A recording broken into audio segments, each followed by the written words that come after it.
It's that he has everything given to him.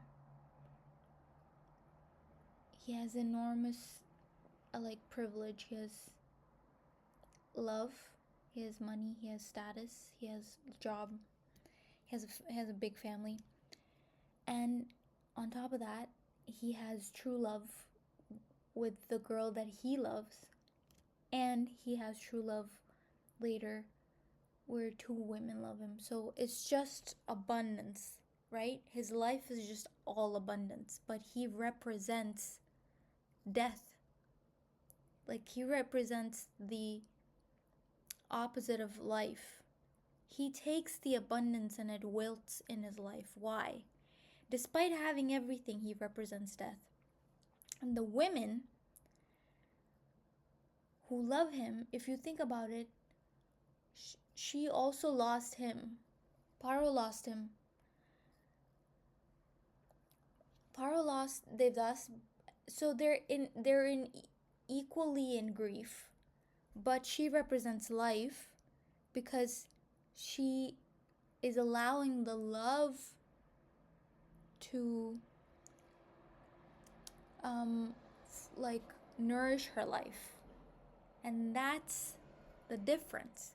She's allowing the love to flourish in every way, and it's actually so nourishing that she's able to connect intimately with Chandramukhi despite being competition. There is nothing that represents death in either of them. Both of them are actually in more of a situation of loss than Devdas ever was or will be. But despite having all the abundance in the world of having two unconditional loves and everything else you could think of in the material world, he represents death.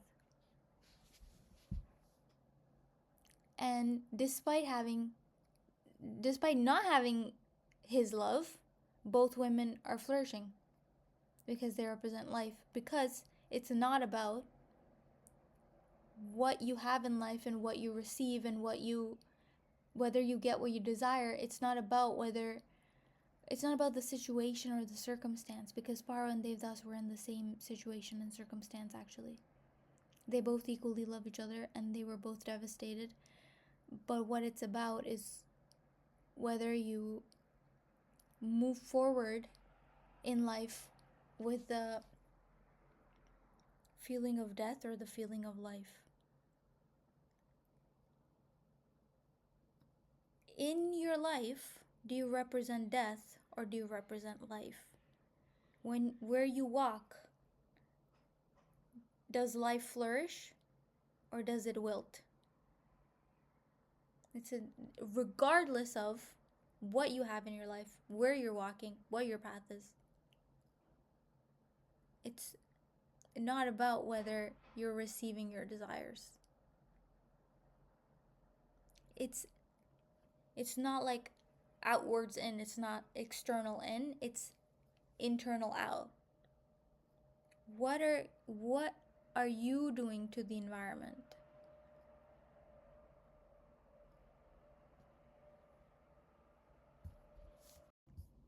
Also, it's not like his personality, it's not like his destiny, it's not some sort of fate written for him that he's meant to represent death. It's the choices he's making. He's choosing to represent that. He's taking his trauma and allowing it to wilt everything. But he feels the same love for Paro that she feels for him, but that is a source of energy and life and love for everything around her, whereas that same exact love is not a source of energy and life and love for him, because he's not choosing to make it so. Because it's not about the kind of person he is, it's the choices he's making. And I don't mean like decisions and actions, I mean like in his heart, the choices he's making. He's actually, and I've always I understand. Listen, I have a lot to say about this movie, and he's done some toxic things. I understand that, but he's such a like a lover boy, you know. Like in the whole movie, in the times where we see him sort of being abandoned by people or like being pushed away, it's always in moments of like he's putting his heart out there. He's like, I've thought about you, Paro, always. When she asks, we were in London, um, did you miss anyone? And he lists fucking everyone in his life, including his dad, because he's a lover boy. And he kept like things and memories, and you know, it's not that he doesn't care.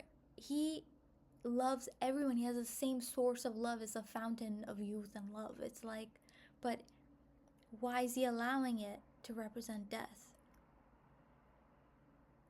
You know? He had such great potential. I mean, that's the whole point of the movie.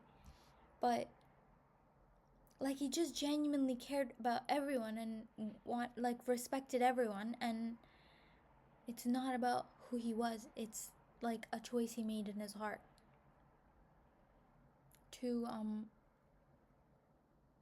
to not look at it himself. Oh, he didn't turn the care inwards. And at some level, he didn't understand love the way the women did. Because love cannot be a representative of death.